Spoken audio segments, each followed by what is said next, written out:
बिस्मिल्लाहिर्रहमानिर्रहीम अस्सलाम वालेकुम। एक दफ़ा फिर से आपको इस चैनल में खुशामदीद कहते हैं। आज जो है हम क्वेश्चन नंबर जो है वो 6 देखेंगे और लेक्चर हमारा ये 5 है। लेक्चर 4 के अंदर 2 सवाल हैं, क्वेश्चन नंबर उसमें 3 भी है, क्वेश्चन नंबर 4 भी है, ठीक है, तो आपने कंफ्यूज नहीं होना। तो आज जो हमारे पास क्वेश्चन नंबर 6 है उसमें हम देखेंगे जी define sole tradership. Very important question as a paper point of view. ये क्वेश्चन कभी ना कभी तो मैं ये नहीं बोलूँगा कि हर दफ़ा ही आ जाता होता है पेपर में, शायद ही कोई ऐसे चांसेस होते हैं कि ये मिस हो जाएं। इस क्वेश्चन की दो वो हैं स्टेटमेंट्स हैं कि कहते हैं सोल ट्रेडरशिप और उसके एडवांटेजेस एंड डिसएडवांटेजेस। दूसरी इसकी स्टेटमेंट है what do you mean by one man control. ठीक है, one man control is the best in the world if that one man is a big enough to manage the everything explain its statement. तो ये सवाल इस तरह से भी आता होता है कि कभी वन मैन के बारे में लिखें कि एक अकेला बंदा कारोबार को कैसे कंट्रोल करता है, दूसरा उसने लिखा होगा कि सोल ट्रेडरशिप, ठीक है।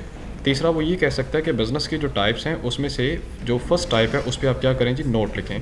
हमारे पास यहाँ पे सबसे पहले आ जाता है जी इसकी कि आंसर है इसका सोल प्रोप्राइटरशिप या वन मैन कंट्रोल किसको कहते हैं। Sole proprietorship means the business of the 1%. In this business, only a single person invests his capital and efforts. He is solely responsible for all losses and enjoys the whole profit. कहते हैं कि sole proprietorship के अंदर अकेला बंदा होता है जो कि खुद ही अकेला तमाम प्रॉफिट एंड लॉस को एंजॉय कर रहा होता है, उसमें खुद ही इन्वेस्ट कर रहा होता है और सारी चीज़ें बिजनेस की जो हैं वो मैनेज करता है। अगर इसको मैं प्रैक्टिकल लाइफ के एग्जांपल दूं तो आप बाहर निकलते हैं गली मोहल्लों में तो रेडियो की दुकान आपको मिलती है, सब्ज़ी फरोश की आपको दुकान मिलती है, जनरल स्टोर्स की आपको दुकान मिलती है। तो ये सारे के सारे जो हैं ये सोल प्रोप्राइटरशिप्स हैं, खुद ही अपने कैपिटल का मैनेज करके और बिज़नेस के अंदर इन्वेस्ट कर देते हैं। इसके कुछ एडवांटेजेस और डिसएडवांटेजेस हैं। सबसे पहले हम एडवांटेजेस की तरफ चलेंगे, ठीक है। इसको आप फीचर्स के तौर पर भी लिख सकते हैं कि what are the features of the sole proprietorship. तो यही हेडिंग्स उसमें इंक्लूड हो जाएंगी। तो सबसे पहला उसका एडवांटेज आता है जी बिज़नेस फ्रीडम की बात कर रहा है कि कारोबार जो है वो बड़ा फ्री हैंड होकर वो चला रहा होता है, उसको किसी भी किस्म का या किसी भी पर्सन का प्रेशर नहीं होता।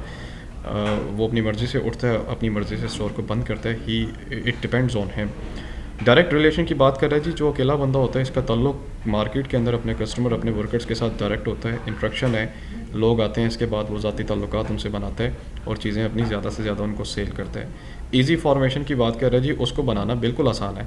जो सिंगल मैन बिज़नेस होता है या सोल प्रोप्राइटरशिप का जो बिज़नेस होता है, इसको फॉर्म करना, इसको बनाना, इसको मतलब कि इसका इफ्तिताह करना बड़ा आसान होता है। कोई एक्स्ट्रा आपको डॉक्यूमेंट्स या लीगल रिक्वायरमेंट की आपको ज़रूरत नहीं होती। हाँ, याद रहे कि अगर कोई आप ऐसा बिज़नेस शुरू कर रहे हैं जो केमिकल्स से बिलोंग करता है, जो इवन फार्मेसी से बिलोंग करता है, तो उसके लिए आपको स्पेसिफिक सर्टिफिकेट्स लेने पड़ते हैं, परमिशन गवर्नमेंट से लेनी पड़ती है। उसके बाद इजी ट्रांसफरेबल है जी, ये वाला जो बिज़नेस है बड़ी आसानी से आप एक पर्सन से दूसरे पर्सन की तरफ ट्रांसफ़र कर सकते हैं। फॉर एग्जांपल अगर बाप बीमार हो गया तो वो अपने बेटे के हवाले कर सकता है, कोई किसी किस्म की कानूनी पाबंदी नहीं होती। इजी डिसोल्यूशन, बड़ी आसानी से आप इसको ख़त्म भी कर सकते हैं जी। अगर आप ये समझते हैं कि बिज़नेस जो है वो चल नहीं रहा, प्रॉफिट नहीं दे रहा, तो आप इसको ख़त्म भी कर सकते हैं। Next one is the entire profit की बात कर रहा है कि हमारा ये जो बिज़नेस होता है इसका अल्टीमेटली ऑब्जेक्टिव जो है वो प्रॉफिट कमाना होता है। तो ये अकेला बंदा खुद ही प्रॉफिट कमा के इंजॉय करता है, अपने पास उसको रखता है और मर्ज़ी होती है जहाँ मर्ज़ी उसको वो लगाए। एंटायर कंट्रोल, पूरे कारोबार के अंदर उसका कंट्रोल होता है, कोई किसी किस्म की पाबंदी उस पर नहीं होती, वो अपनी मर्ज़ी से चीज़ों को कंट्रोल करता है, ख़त्म करता है, लेकर आता है, इंट्रोड्यूस करवाता है। फ्लेक्सिबिलिटी, उस कारोबार के अंदर फ्लेक्सिबिलिटी बड़ी ज़्यादा होती है जी। फॉर एग्जांपल अगर वो फूड्स का बिज़नेस कर रहा है तो आहिस्ता आहिस्ता वो गारमेंट्स के बिज़नेस की तरफ भी उसको मूव कर सकता है। ये डिपेंड उस पर करता है कि मार्केट का ट्रेंड क्या है और मार्केट में किन चीज़ों की सेल ज़्यादा है और किन चीज़ों की सेल कम है। गुडविल की बात कर रहा है जी, उसके लिए कारोबार को चलाना, उसकी गुडविल बनाना बड़ा आसान होता है।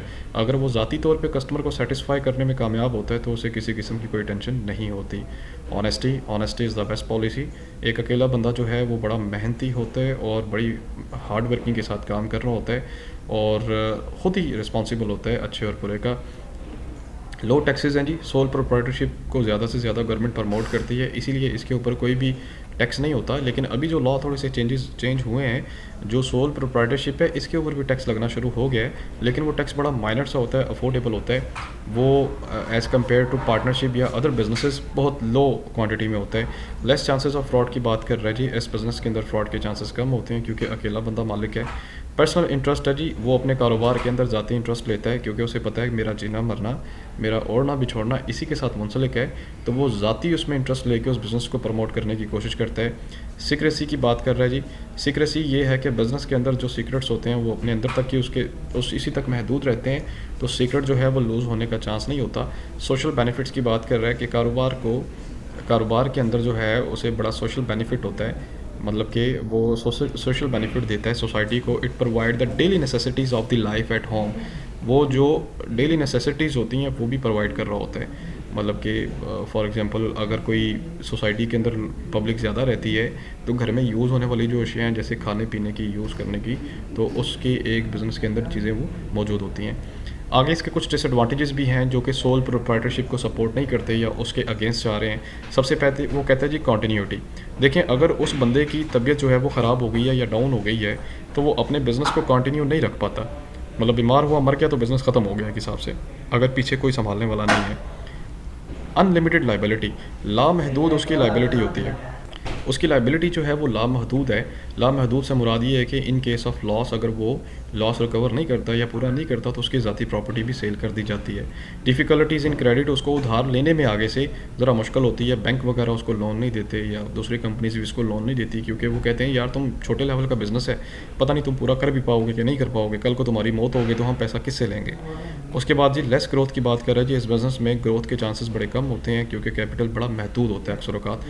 उसके बाद लैक ऑफ स्किल्ड पर्सन की बात कर रहे हैं। जैसा कि मैंने पहले बताया कि अकेला पर्सन इस चीज़ को डील कर रहा होता है, इसीलिए स्किल्स की उसके अंदर क्या होती है जी, कमी होती है। ठीक है, कि वो सिर्फ अपनी अपनी स्पेसिफिक थिंकिंग तक सोचता है और उससे ज़्यादा नहीं सोच पाता, इसीलिए वो उसको प्रमोट नहीं कर पाता।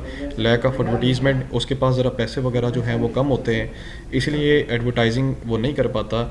और आपको पता है कि आज के दौर में जितनी ज़्यादा एडवर्टीज़मेंट होगी उतना ही कंपनीज़ जो हैं वो सर्वाइवल के उसके चांसेस ज़्यादा होते हैं। लैक ऑफ पब्लिक कॉन्फिडेंस की बात कर रहे हैं, अक्सर औक़ात लोग उस पर एतमाद भी नहीं करते। वो कहते हैं कि अगर ये रजिस्टर्ड नहीं है तो पता नहीं ये चीज़ हमें गलत सेल कर देता है या घटिया सेल करता है या ऐसी सेल कर देगा जिससे हमें लॉस होगा। अक्सर औक़ात आप देखते हैं कि शैम्पू की जो बॉटल्स होती हैं लोकल स्टोर से हमें मिलती हैं, वो शैम्पू बिल्कुल भी ठीक नहीं होता, स्पेशली जिनके पीछे अरेबिक के अंदर कुछ लिखा होता है डिटेल वगैरह, तो उन प्रोडक्ट से आप अवॉइड करें। ठीक है, क्योंकि वो बजाय फ़ायदे के नुकसान देती हैं।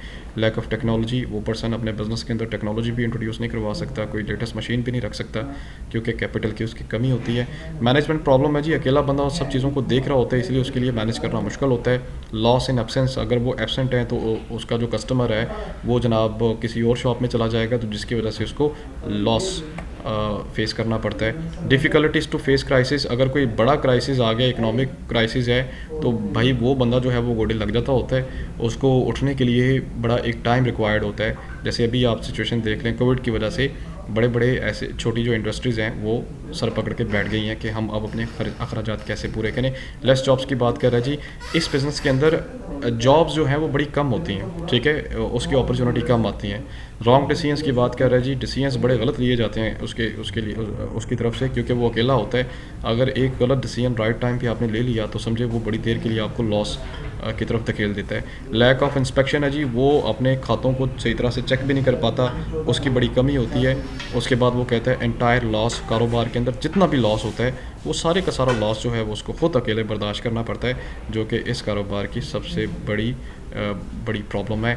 सो दिस इज़ द क्वेश्चन, और उसके लास्ट पे यहाँ पे आ रहा है जी conclusion. We conclude that this form of the business organization is a most suitable because it is easily started with a less capital. These businesses also provide useful services to the people and have important part in the contribution of the economic development.